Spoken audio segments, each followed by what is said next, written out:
Hello बच्चों, कैसे हाल चाल है बेटा। पढ़ाई मस्त चल रही होगी मुझे मालूम है। तो बच्चों, हम लोग ग्रुप थ्योरी के अगले वीडियो पर आ गए हैं और इस वीडियो में बेटा हम लोग नॉर्मल सब ग्रुप के बारे में पढ़ेंगे। तो तुम सोच रहे होगे सर क्या कुछ अब नॉर्मल सब ग्रुप भी होते हैं? ऐसा नहीं है बेटा। नॉर्मल सब ग्रुप मतलब एक टर्म बना दिया गया, ठीक है। नॉर्मल सब ग्रुप हैं तो ये बहुत इंपॉर्टेंट है बेटा, लेकिन इसको पढ़ने के लिए पुरानी सारी थ्योरी आनी चाहिए। तो बेटा प्लेलिस्ट पे जाकर मॉडर्न अलजेब्रा ग्रुप थ्योरी की प्लेलिस्ट पे जाइए और बेटा पुरानी सारी थ्योरी को बेटा अच्छे से पढ़िए, क्योंकि इसमें बहुत चीज़ों का यूज़ है ना। जैसे जैसे हम आगे बढ़ते जा रहे हैं पुरानी सब चीज़ों का यूज़ है। तो बच्चों हम लोग पढ़ने जा रहे हैं नॉर्मल सब ग्रुप। देखो बच्चों, नॉर्मल सब ग्रुप क्या होता है, पहले जरा बच्चों हम लोग इसको समझेंगे। नॉर्मल सब ग्रुप, देखो बच्चों क्या होता है, जैसे कि मान लीजिए G कॉमा O मेरा कोई ग्रुप है, ठीक है भाई। ग्रुप क्या होता है आपका मालूम है। और मान लीजिए H कोई सब ग्रुप है ना। H कॉमा O इज सब ग्रुप, क्योंकि सब ग्रुप का ऑपरेशन वही रहता है, ठीक है। मान लीजिए G कॉमा O कोई ग्रुप है और H कॉमा O जो है उसका कोई मान लीजिए सब ग्रुप है।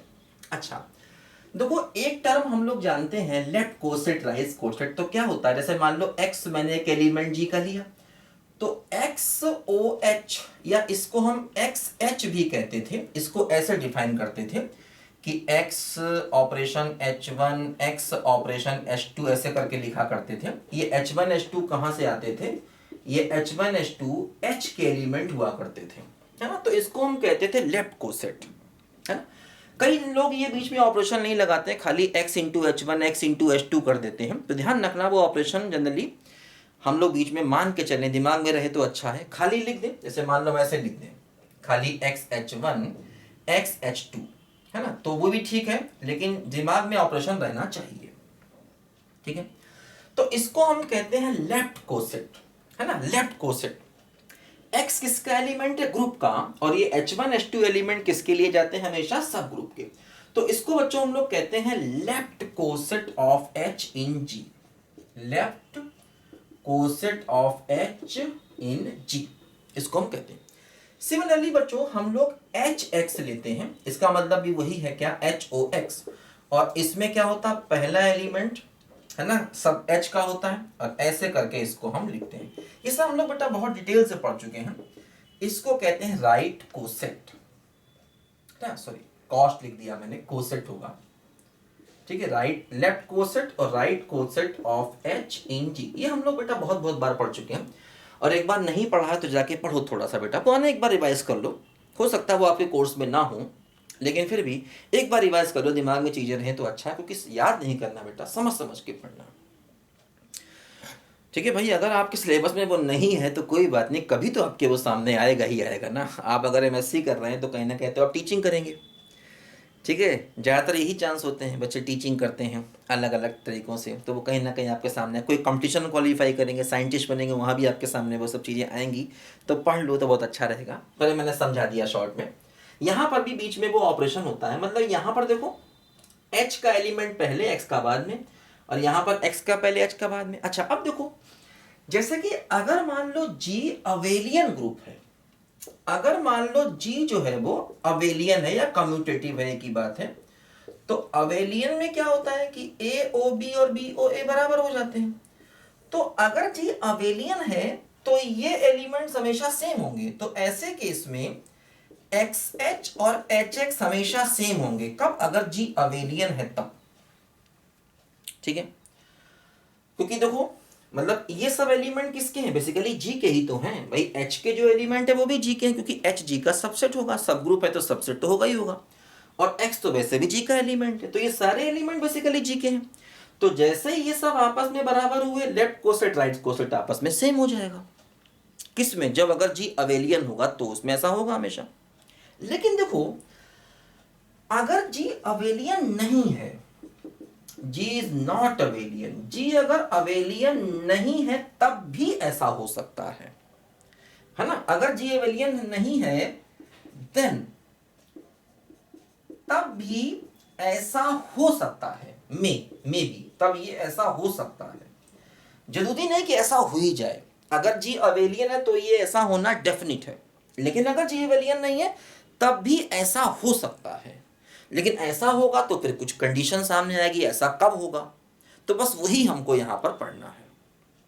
तो देखो अब बच्चों नॉर्मल सब ग्रुप की देखो जो डेफिनेशन है वो क्या कहती है ना। देखो इसे मिटा देता हूं मैं, देखो इसे हमने पढ़ा हुआ है पहले से। देखो नॉर्मल सब ग्रुप की डेफिनेशन क्या कहती है।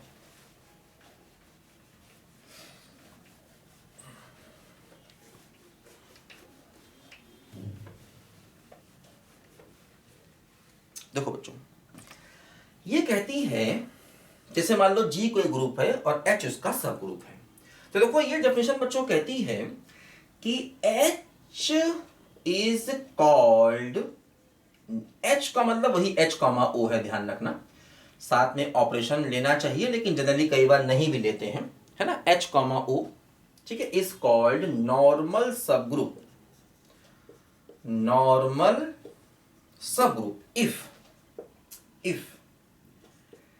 एक्स एच बराबर h x for all x belongs to G. मतलब कह रहे हैं कि अगर जी का कोई भी एलिमेंट ले लें और लेफ्ट कोसेट और राइट कोसेट बराबर हो जाए तो हम उस सब ग्रुप को नॉर्मल सब ग्रुप कहेंगे,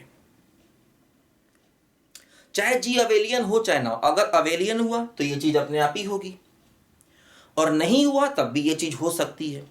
दोनों ही केस में जी अवेलियन हो या ना हो, अगर ऐसा है तो सब ग्रुप को क्या कहेंगे, नॉर्मल सब group. Right coset left coset जैसा हमने पढ़ा है भाई, पूरी की पूरी Lagrange's theorem right coset left coset पर बेस्ड है। उसके बाद बहुत सारे concept right coset left coset पर बेस्ड हैं बच्चों, ठीक है। देखो अब ये इसकी एक डेफिनेशन है नॉर्मल सब ग्रुप की, है ना। अब देखो इसी की एक और डेफिनेशन भी होती है। वो डेफिनेशन देखो क्या होती है, कहते हैं कि H comma O is normal subgroup, normal subgroup if, है ना, if normal subgroup if X inverse belongs to H, है ना, वेयर X जो है वो G से है और H कहां से है, H से है। देखो अब जैसे यहां पर जो तीन एलिमेंट हैं इनमें तीनों को मल्टीप्लाई कर दिया। देखो जैसे क्या होता है ग्रुप में, जब भी हम ऐसे लिखें ए ओ बी ओ सी तो बराबर ए ओ बी ओ सी होता है, क्योंकि ग्रुप में एसोसिएटिव लॉ फॉलो करता है। तो इसलिए कई बार इसको ऐसे भी लिख देते हैं। अब मतलब ब्रैकेट आप कहीं पर लगा लो उससे फर्क नहीं पड़ने वाला, है ना, क्योंकि ब्रैकेट यहां लगाओ यहाँ है, क्योंकि जो ग्रुप है ना वो एसोसिएटिव लॉ को फॉलो करता है। और ये एक्स हो चाहे एच हो, ये सब किसके एलिमेंट है, बेसिकली जी के ही एलिमेंट हैं ये सब, क्योंकि एच भी जी से ही आया है और एक्स भी जी से आया है। तो अगर वो जी के एलिमेंट है तो उसमें कहीं पर भी आप ब्रैकेट लगा लो फर्क नहीं पड़ने वाला, इसलिए ऐसे लिख देते हैं इसको हम खाली बिना ब्रैकेट के, क्योंकि तीन एलिमेंट को मल्टीप्लाई कर रहे हैं। तो आपको दिमाग चल रहा होगा यार ब्रैकेट कहाँ पर है, तो ब्रैकेट कहीं भी लगा लो, ब्रैकेट इनके बीच में लगा लो या इनके बीच में लगा लो। अच्छा देखो मतलब ये दोनों ही डेफिनेशन है नॉर्मल सब ग्रुप की, ये भी है और ये भी है। तो सबसे पहले हमें यही प्रूव करना है कि ये दोनों डेफिनेशन इक्विवेलेंट है, मतलब अगर ऐसा है तो ऐसा होगा और अगर ऐसा है तो ऐसा होगा। सबसे पहली थ्योरम हमको यही प्रूव करनी है। अच्छा एक बात और समझो, जैसे x क्या है, जी का कोई एलिमेंट है, तो अगर मैं इसमें x की जगह पर x इनवर्स ले लूं, क्योंकि x इनवर्स भी तो जी का एलिमेंट होगा, क्योंकि जी एक ग्रुप है, अगर x जी में जा रहा है तो x इनवर्स भी जी में जाएगा। तो कह रहे हैं कि अगर मैं x की जगह पर x का इनवर्स ले लूं तो भी वो इस कंडीशन को फॉलो करेगा। तो देखो यहां से क्या बना, x इनवर्स h और x, देखो ये h में जाएगा, मतलब ये दोनों चीजें भी आपस में सेम है। आप ऐसा कहिए या ऐसा कहिए सेम बात है, क्योंकि x की जगह x का इनवर्स आप ले सकते हैं, यहां भी इनवर्स लिया यहां भी इनवर्स लिया, इनवर्स का इनवर्स वापस x हो गया। तो मतलब ये होगा तब भी नॉर्मल सब ग्रुप होगा, और अगर ऐसा होगा तब भी नॉर्मल सब ग्रुप होगा, और अगर ऐसा होगा तब भी नॉर्मल सब ग्रुप होगा। दोनों चीजें आपस में सेम है। तो सबसे पहले बेटा हमें यही थ्योरम प्रूव करनी है कि ये दोनों डेफिनेशन इक्विवेलेंट है, कि मतलब अगर सब ग्रुप नॉर्मल है तो ऐसा होने पर ऐसा होगा और ऐसा होने पर ऐसा होगा। देखो ये सबसे पहली थ्योरम है जो बहुत इंपॉर्टेंट है। ये दोनों ही डेफिनेशन मानी जाती है नॉर्मल सब ग्रुप की, ध्यान रखना। ठीक है, बात समझे बच्चों? देखो है ना, इस डेफिनेशन को बच्चों हमें सबसे पहले यहां पर, अच्छा इससे पहले देखो एक बात मैं आपको थोड़ी सी और बता दूं, है ना। देखो क्या बात बताता चाहता हूं मैं आपको, इसको भी हम लोग प्रूव करने जा रहे हैं। इससे पहले एक छोटी सी बात और समझ लो, क्योंकि अभी नहीं समझी तो आगे जाके फिर वो नहीं समझोगे, यहाँ उसका समझना बहुत जरूरी है। देखो क्या छोटी सी बात है, जरा समझो इस बात को। देखो जैसे अगर हम कोई भी ग्रुप लेते हैं G, O, मान लो ये कोई ग्रुप है, ठीक है, तो इसके दो सब ग्रुप, एक तो ये अकेला E आ जाए और एक ये खुद G, ये दोनों इसके सब ग्रुप होते हैं, हमेशा होते हैं। मतलब G खुद भी अपने आप का सब ग्रुप होता है, और ऐसा सेट जिसमें आइडेंटिटी एलिमेंट आ जाए और विद ऑपरेशन O, तो इसको अगर ले ले तो ये भी एक सब ग्रुप इसका होता है, हमेशा होता है। किसी भी ग्रुप के ये दो सब ग्रुप तो होते ही होते हैं, ये मैंने पहले आपको बताया होगा। ठीक है, क्योंकि हर एक सेट अपने आप का सबसेट है, ये भी इसका सबसेट है, और ये भी ग्रुप बनता है, और ये तो ग्रुप है ही है। अच्छा अब देखो इंटरेस्टिंग बात यहां पर ये है कि ये दोनों हमेशा ही नॉर्मल सब ग्रुप होते हैं, ऑलवेज नॉर्मल सब ग्रुप। ये दोनों जो सब ग्रुप हैं ये हमेशा ही नॉर्मल होंगे, चाहे ग्रुप कैसा भी हो। क्यों? देखो क्यों, देखो समझो। जैसे कि मान लो G जो है वो नॉर्मल है। क्यों नॉर्मल है? क्योंकि अभी डेफिनेशन के हिसाब से एक्स एच एक्स इनवर्स ये देखो G में जाएगा, क्योंकि H का काम भी यहां पर अब G कर रहा है। ये नॉर्मल सब ग्रुप है। क्यों नॉर्मल सब ग्रुप है ना? क्योंकि हमने देखा कि अगर नॉर्मल सब ग्रुप होता है तो ऐसा होता है, मतलब ये एलिमेंट H में जाता है, H भी यहाँ पर G के बराबर है, क्योंकि G भी G है और H भी G है, क्योंकि G अपने आप का ही सब ग्रुप है। तो ऐसा होगा, क्योंकि देखो X भी G में है और H भी G में है, क्योंकि जो एलिमेंट आप ले रहे हैं वो सब G के ही हैं यहाँ पर, और X इनवर्स भी G में है, क्योंकि हर एलिमेंट का इनवर्स भी G में होगा। तो इन तीनों का कंपोजिशन भी G में होगा। भाई तुम अगर आप दो का कंपोजिशन लो पहले, तो ये G में जाएगा क्योंकि G ग्रुप है, और इसका कंपोजिशन अगर आप X इनवर्स से ले लोगे तो ये भी G में जाएगा। हमेशा ऐसा होगा। तो मतलब ऐसा हमेशा होगा, इसलिए G खुद का हमेशा ही नॉर्मल सब ग्रुप होगा। दूसरी बात देखो, ये सेट ले लें E और ये ऑपरेशन ले लें, तो देखो ये भी नॉर्मल सब ग्रुप होगा। क्यों? ये भी इस कंडीशन को फॉलो करेगा। देखो कैसे, जैसे मान लो X को E ले लिया और H भी E ले ले, क्योंकि इसके पास अकेला ही एलिमेंट है, इस सेट के पास, इस सब ग्रुप के पास अकेला ही एलिमेंट है, तो X H आप जो भी लोगे वो E ही लोगे। अब ये डेफिनेशन देखिए क्या फॉलो कर रही है, X H X inverse, X का मतलब E है ना, और H का मतलब भी E, ऑपरेशन बीच में लगा लो, और इसका मतलब E का इनवर्स। ऐसे कर सकते हैं, समझे ना? तो अब देखो E का इनवर्स भी खुद ही E होता है। E मतलब आइडेंटिटी एलिमेंट खुद का ही हमेशा इनवर्स होता है। अब इसका भी आंसर E आएगा, और ये E है तो इसका भी आंसर E हो गया। तो E का मतलब देखो वो खुद ही उसमें चला गया, इसका रिजल्ट जो है कहाँ चला गया, इस सेट में ही चला गया, देखो वापस। तो मतलब आइडेंटिटी एलिमेंट वाला सबसेट और G ये खुद हमेशा अपने आप के नॉर्मल सब ग्रुप होते हैं, हमेशा। ये बात ध्यान रखो, हमेशा ऐसा होगा चाहे G कुछ भी हो। अच्छा दूसरी बात देखो, दूसरी बात एक और देखो, है ना। अच्छा अब देखो यहां पर एक और कॉन्सेप्ट थोड़ा सा आया है, इसको लिखा बच्चों, मिटाते हैं। देखो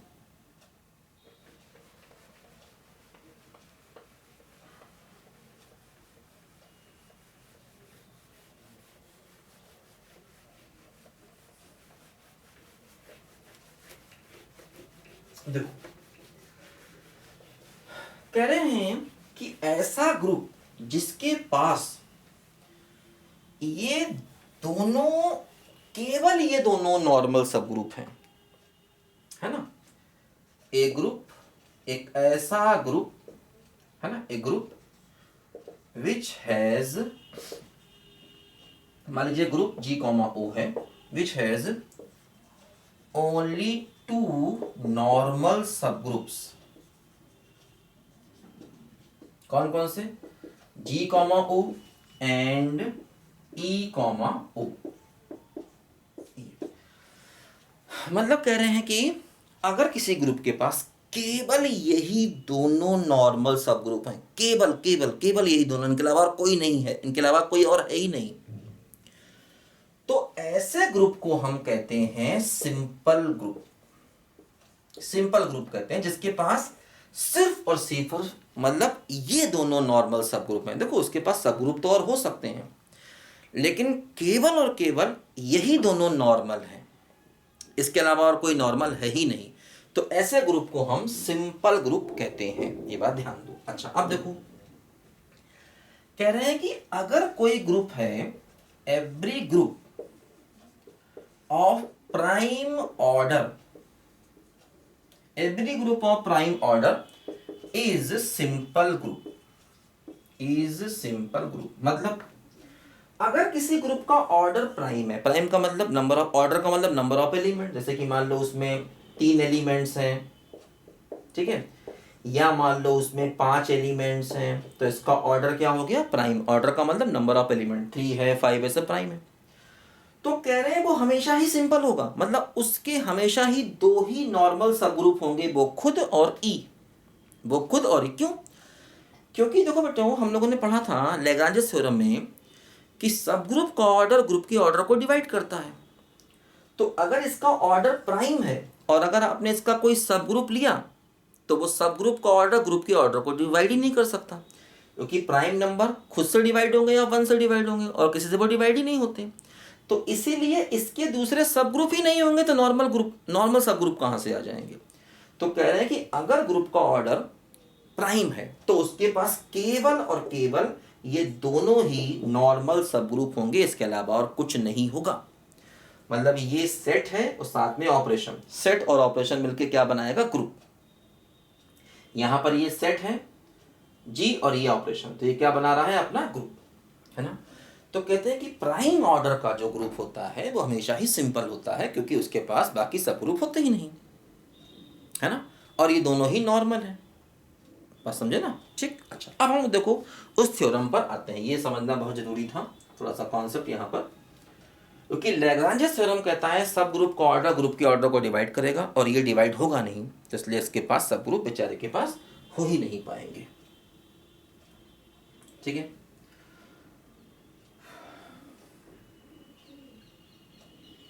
ठीक है। इन दोनों सब ग्रुप को इम्प्रॉपर सब ग्रुप भी कहते हैं, इन दोनों को इम्प्रॉपर कहते हैं। इसके अलावा अगर कोई सब ग्रुप है तो उसको प्रॉपर कहते हैं। सब ग्रुप, सब ग्रुप ध्यान रखना, ये मैंने पहले ही बताया होगा।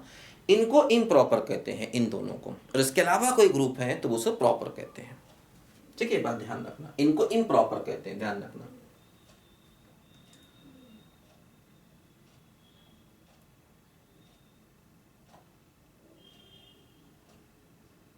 देखो अब हम लोग बेटा वो थ्योरम प्रूव करने जा रहे हैं। जैसे हमने कहा था कि वो दोनों डेफिनेशन जो है वो इक्विवेलेंट है।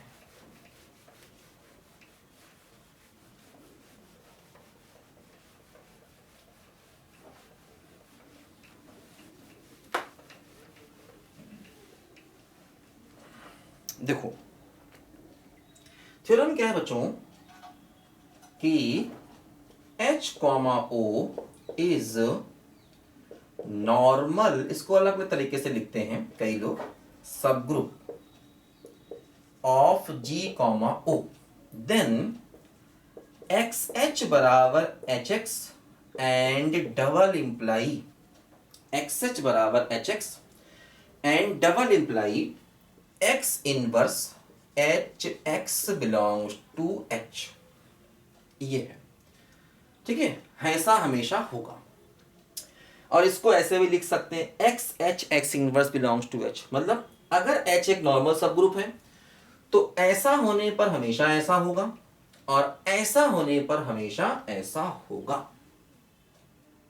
ठीक है, देखो सबसे पहले हम इसमें लेफ्ट टू राइट जाते हैं। मतलब मैंने ये मान लिया कि ऐसा है ना। दो तरीके से प्रूव करना है। H नॉर्मल सब ग्रुप है, ये हम जानते हैं। ठीक है, तो ऐसा होने पर ऐसा होगा और ऐसा होने पर ऐसा होगा। ठीक है, एक ही बात है ना। अच्छा भाई ध्यान रखना, कई लोग क्या करते हैं, इसको डेफिनेशन मान लेते हैं कई किताब में। तो अगर इसको डेफिनेशन मानना है तो कह रहे हैं कि नॉर्मल होने पर ऐसा होगा और ऐसा होने पर नॉर्मल होगा। अगर इसको डेफिनेशन मानना है तो अगर मान लो हम ये माने कि नॉर्मल सब ग्रुप की डेफिनेशन यही है, तो नॉर्मल कहने का मतलब ये हो गया है ना। तो फिर वो थ्योरम को ऐसे लिखते हैं कि H, O is normal subgroup, ठीक है, of G, O if and only if X inverse H X belong to H। या इसको ऐसे भी लिख सकते हैं X H X inverse belong to H, सब सेम बात है। तो वो सेम थ्योरम देखो ऐसे लिखते हैं, मतलब उनके हिसाब से ये डेफिनेशन है, तो ऐसा होने पर ऐसा होगा और ऐसा होने पर ऐसा होगा। ये वही चीज हो गई। अच्छा कुछ लोग इसको डेफिनेशन मानते हैं, मतलब कुछ लोग यही थ्योरम ऐसे देते हैं कि H, O is normal subgroup of G if and only if, ठीक है, X H बराबर H X। कुछ लोग इसको डेफिनेशन मान लेते हैं। तो मतलब नॉर्मल सब ग्रुप का मतलब ऐसा तो है ही, अब ऐसा प्रूव करिए। कुछ लोग इसको डेफिनेशन मान लेते हैं, इसको डेफिनेशन माने तो मतलब नॉर्मल का मतलब ऐसा तो है ही, अब ऐसा प्रूव करिए। तो बात वही है, ये कहें ये कहें ये कहें, सब एक ही चीजें हैं। ठीक है ना। अलग अलग किताबों में अलग तरीकों से थ्योरम लिखी होती, इसलिए मैंने समझाया। परेशान नहीं होना, थोड़ा दिमाग लगाओ, क्लियर करके समझोगे तो सब कुछ होगा, है ना। वही चीज अलग अलग तरीकों से आ जाती है। तो बेचारे बच्चे का क्या है, उसका कोई कसूर थोड़ी है यार, वो तो परेशान होता ही है बेचारा। बच्चा तो बच्चा ही ठहरा ना, परेशान मत हो बच्चों, सब हो जाएगा। बच्चा तो बेचारा बच्चा ही है, तो क्या करे, परेशान होता ही तो है ना। ठीक है, ये सब चीजें मैं भी बेटा देख चुका हूँ। मैं भी तुम्हारी तरह बच्चा ही था कभी, और परेशान होता था पढ़ने के लिए। कोई बात नहीं, टाइम टाइम का फर्क है बेटा। ठीक है, बच्चा तो बच्चा है, उस बेचारे का कोई कसूर नहीं है ना। उसको इजी वे में समझाना चाहिए, उसके दिमाग में बात को डालो, उसको रटाओ नहीं, उसको याद नहीं कराओ, उसको पढ़ने के लिए मोटिवेट करो, बेटा समझ के पढ़ो, है ना। तो वो समझेगा, बच्चे की गलती नहीं है, गलती कहीं ना कहीं क्या पता है। चलो करके फिर कभी चर्चा करेंगे यार, डिस्कशन फिर। चलो खैर, हमने क्या किया बेटा, ये मान लिया। अब हम इससे ये प्रूव करना चाहते हैं, है ना, ये मान लिया और इससे हम ये प्रूव करना चाहते हैं। ठीक है, देखो अब हम ये मान के चले हैं, तो हमने कहा मान लो कि स्मॉल h कैपिटल H में है, तो इस एक्स एच किस में होगा, कैपिटल H में होगा।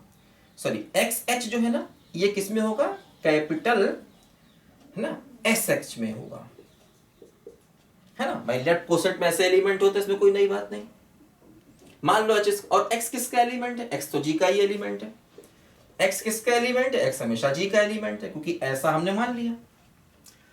अब देखो बच्चों, अगर हमने ऐसा मान लिया तो इसका मतलब ये तो इसके बराबर है, तो ये इसका मतलब इसमें भी होगा, है ना, ये इसमें भी होगा। अच्छा एक बात और समझो, जैसे कि मान लो एक्स एच में इस टाइप के एलिमेंट होंगे, x H one, x H two and so on, और एच एक्स में भी इस टाइप के एलिमेंट होंगे, H one x, H two x and so on. अगर ये दोनों बराबर हैं तो जरूरी नहीं है कि ये इसके बराबर हो, ये इसके बराबर हो सकता है ये इसके बराबर हो और ये इसके बराबर हो। ये बातें पहले ही बता चुका हूं। हाँ, अवेलियन में ये कंफर्म है कि ये इसके बराबर होगा, अगर ग्रुप अवेलियन है तो। अगर ग्रुप अवेलियन है, कम्यूटेटिव है, तो कंफर्म है वहां पर ये इसके बराबर होगा। लेकिन अगर ग्रुप कम्यूटेटिव नहीं है तो हो सकता है ये किसी और के बराबर हो जाए और ये किसी और के बराबर हो जाए, बात ध्यान देना। तो मतलब अगर मान लो एस एक्स जो कि एक्स एच में था और ये इसके बराबर, तो ये इसमें भी होगा। तो इसका मतलब ये किसी दूसरे एलिमेंट के बराबर हो सकता है। मान लिया ये किसी और के बराबर है, इसके किसी दूसरे एलिमेंट के ये बराबर हो सकता है, बस समझे। ऐसा यहाँ पर बच्चों देखो हो सकता है, ठीक है। तो अब देखो बच्चों हमें क्या प्रूव करना है कि ये इसमें आएगा। तो देखो हम अब क्या करें, इसको इनवर्स ले लें, है ना। राइट साइड में इसको हम x इनवर्स कर दें तो इधर भी x इनवर्स हो जाएगा, ठीक। अब x इनवर्स और x मिलके e हो जाएगा और e और h मिलके फिर से h हो जाएगा। तो ये किसके बराबर हो गया, h1 के बराबर हो गया। और h1 कहाँ का एलिमेंट है, h का एलिमेंट है, क्योंकि h भी h का एलिमेंट है और h1 भी h का एलिमेंट है ना।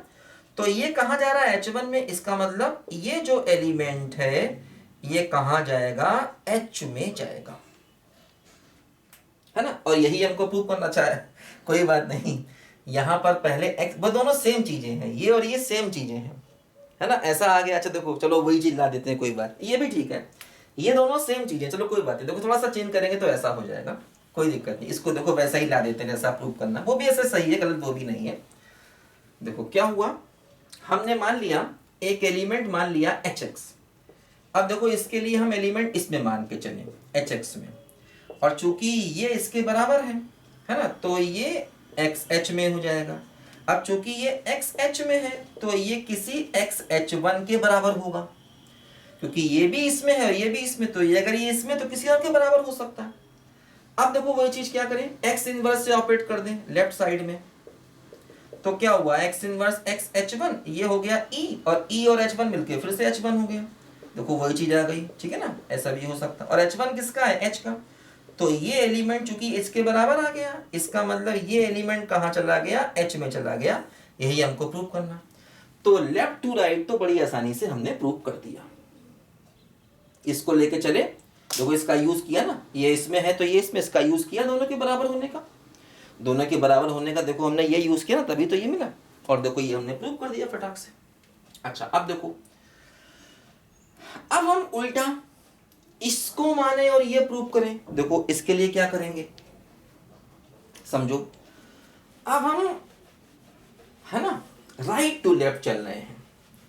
राइट टू लेफ्ट का मतलब देखो बच्चों ये हुआ, अब हम ये मान के चल रहे हैं कि x inverse h x h में आएगा, है ना, और हमें इसको प्रूव करना, दिख रहा है ना, हाँ दिख रहा है, इसको प्रूव करना है, किसको, कि x h बराबर h x को प्रूव करना। अब आप समझो, ये एक्चुअली दो सेट्स हैं, दो सेट्स को बराबर प्रूव करना है। तो कैसे करेंगे, फिर वही तरीका क्या, कि लेफ्ट साइड को subset of right hand side दिखाना है और राइट हैंड साइड को subset of left hand side दिखाना। मतलब हमें दो चीजें प्रूव करनी है इसमें, दो सेट्स को बराबर करना है। तो a b का सबसेट होगा और b a का सबसेट होगा। ये बात मैं कई बार पहले बता चुका हूं, है ना, ठीक है ना। फिर मैं वही कहूंगा 11 क्लास का थोड़ा सा सेट्स पढ़ लो जा करके। खैर मैं बता चुका हूं, आपको मालूम होगी, ये बात कई बार समझा चुका हूं, ठीक है। अब देखो इसको प्रूव करने के लिए क्या करना होगा, है ना भाई, ये इसका सबसेट है, इसको प्रूव करने के लिए क्या करना होगा, एक एलिमेंट यहां पर मान के चलना होगा, है ना, एक एलिमेंट यहां पर मान के चलना होगा और ये प्रूव करना होगा कि वो एलिमेंट राइट साइड में भी है ना। एक एलिमेंट यहां पर मान के चलना होगा और प्रूव करना होगा कि वो एलिमेंट राइट साइड में है। तो हमने क्या किया बच्चों, इसको इसका सबसेट प्रूव करने के लिए एक एलिमेंट मैंने एक्स एच मान लिया, इसमें एक एलिमेंट मैंने मान लिया। अब देखो ये क्या कहता है, ये क्या कहता है, ये गिवन है, इसका यूज कर सकते हैं। ये बच्चों क्या कहता है कि अगर ये इसमें है और ये कह रहा है कि x inverse H x H में होगा, ये बात कह रहा है ना, और ये एलिमेंट इसमें है, हम मान के चल रहे हैं। और ये बात हमको मालूम है पहले से, क्योंकि ये तो मान के चलना है, इसको इसका सबसेट प्रूव करना है, तो ये मान के चलना है एक एलिमेंट यहां पर प्रूव करना कि राइट में भी होगा। तो अब एक्चुअली ये हमको मालूम है, ये हमने यहां पर लिख लिया। अब देखो हम एक काम करें कि दोनों तरफ x से ऑपरेट कर दें, है ना, x से ऑपरेट कर दें, तो ये x में चला जाएगा। भाई अगर ये एलिमेंट h में है और अगर हमने x से ऑपरेट कर दिया तो ये पूरा x में चला जाएगा, बात बराबर है। भाई h के किसी एलिमेंट को लेफ्ट साइड में x से ऑपरेट कर दोगे तो पूरा एलिमेंट x में चला जाएगा। अच्छा अब ये क्या हो गया, ये तो e हो गया, और e का इससे ऑपरेशन करेंगे तो फिर से यही आ जाएगा। तो HX किस में आ गया, XH में आ गया, है ना। हमने क्या किया, इसको यहां पर, अब देखो जो HX है ना, अच्छा एक सेकंड रुको, HX को लेके चलते हैं, है ना, HX को लेके चले, है ना। तो खैर कोई बात नहीं, पहले ये वाला पार्ट प्रूव कर देते हैं, है ना, कोई दिक्कत नहीं, पहले इसी को प्रूव करते हैं, चलो पहले इसी को प्रूव कर देते हैं, कोई बात नहीं, थोड़ा दिमाग लगाना पड़ता है बेटा, याद तो करना। चलो पहले इसको प्रूव करते हैं, इस वाले को, ये फर्स्ट है और ये मान लो सेकंड है, पहले इसको प्रूव करते हैं, क्या कि HX सबसेट ऑफ XH, पहले हम इसको प्रूव करना चाहते हैं सेकंड वाले को, एक ही बात है। तो हमने एक एलिमेंट HX जो है वो HX में मान लिया, है ना, एक एलिमेंट इसमें मान लिया हमने, दिख रहा है ना, हाँ कोई दिक्कत नहीं, HX मैंने एक एलिमेंट इसमें HX में मान लिया। अब देखो according to this X inverse HX ये H में है ना, एक एलिमेंट यहां मान के चल रहे हैं। अच्छा अब देखो ये एलिमेंट यहां मानने का मतलब क्या हुआ कि H जो है वो H में है और X तो खैर ग्रुप का एलिमेंट है ही, ठीक। अच्छा अगर ऐसा है तो ये कह रहा है कि ऐसा होगा, अगर ऐसा है तो ये कह रहा है कि ऐसा होगा।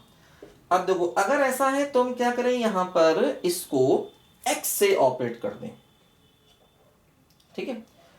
X से अगर हम ऑपरेट कर दें लेफ्ट साइड से तो ये XH में चला जाएगा, क्योंकि ये एलिमेंट अगर H का है और अगर हम X से लेफ्ट साइड में ऑपरेट कर देंगे तो पूरा एलिमेंट XH में चला जाएगा। वही मतलब हुआ ना, लेफ्ट कोसेट का मतलब यही हुआ कि अगर आप एक H का एलिमेंट पकड़ो उसमें लेफ्ट साइड से X से मल्टीप्लाई कर दो तो पूरा XH में चला जाएगा। अब ये E हो गया, तो E हो गया तो E इंटू दिस, फिर से यही बचेगा, तो HX बिलोंग्स टू XH। देखो ये हम आ गए, मतलब एक एलिमेंट जो हमने HX लेफ्ट साइड में माना और प्रूव कर दिया कि वही एलिमेंट देखो राइट साइड में भी है, तो इसका मतलब ये इसका सबसेट प्रूव हो गया। बात समझे बच्चों, कि एक एलिमेंट जो हमने लेफ्ट साइड में माना, इसमें माना और प्रूव कर दिया कि वो राइट साइड में है, तो ये इसका बच्चों यहां से सबसेट देखो ये प्रूव हो गया।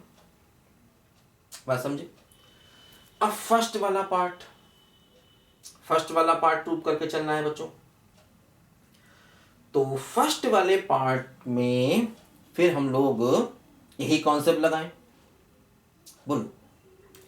एक एलिमेंट देखो ये वाला पार्ट प्रूव करना, फर्स्ट वाला है ना, इसको प्रूव करना है XH सबसेट ऑफ HX, ठीक है ना। देखो तो एक एलिमेंट XH हम इसमें मान के चलते हैं लेफ्ट साइड में, तो इसका मतलब क्या हुआ कि H H में जाएगा और X जो है वो G में जाएगा।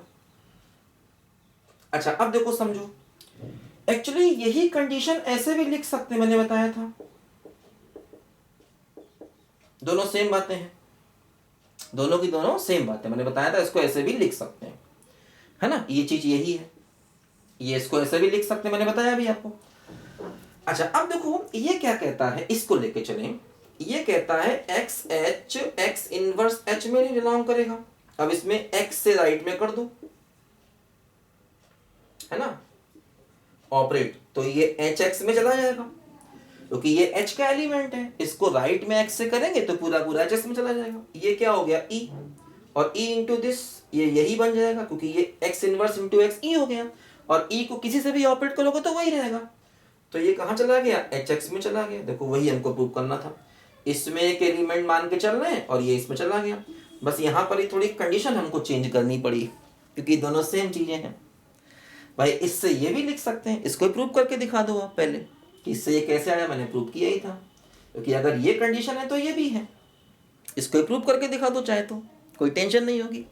तो बच्चों ये दोनों एक दूसरे के सबसेट मैंने दिखा दिए, इसका मतलब अगर ऐसा मान के चलें तो ऐसा होगा और अगर ऐसा मान के चलेंगे तो ऐसा होगा। तो नॉर्मल सब ग्रुप की दोनों ही डेफिनेशन है, ज्यादातर किताबें इसको फॉलो करती हैं, बहुत सी किताबें इसको भी करती हैं ठीक है बच्चों, तो लिखो जल्दी से इसको ध्यान से बच्चों। तो नॉर्मल सब ग्रुप बेटा एक इंपॉर्टेंट कॉन्सेप्ट है, ठीक है, एक इंपॉर्टेंट कॉन्सेप्ट है, ये बात ध्यान रखना, ठीक है। तो ये भी हम लोग पढ़ेंगे, इसमें और कई सारी थ्योरम पढ़ेंगे, अभी पूरा ग्रुप पढ़ेंगे। बीएससी एमएससी का जितना भी सिलेबस है सारा पढ़ेंगे एक एक करके, कोई टेंशन नहीं है ना। कुछ पार्ट बीएससी में होता है बच्चों के यहाँ, कुछ पार्ट एमएससी में होता है, सब कुछ पढ़ेंगे। और नेट में तो करीब करीब सारा ही है सिलेबस में, नेट एग्ज़ाम में। ठीक है, चलिए बच्चों, इस वीडियो में इतना ही। मिलते रहेंगे, पढ़ते रहेंगे, अच्छे से समझते रहेंगे, मन लगा के पढ़ेंगे, खूब मेहनत से पढ़ेंगे, हमेशा आगे बढ़ेंगे। तब तक के लिए बाय बाय।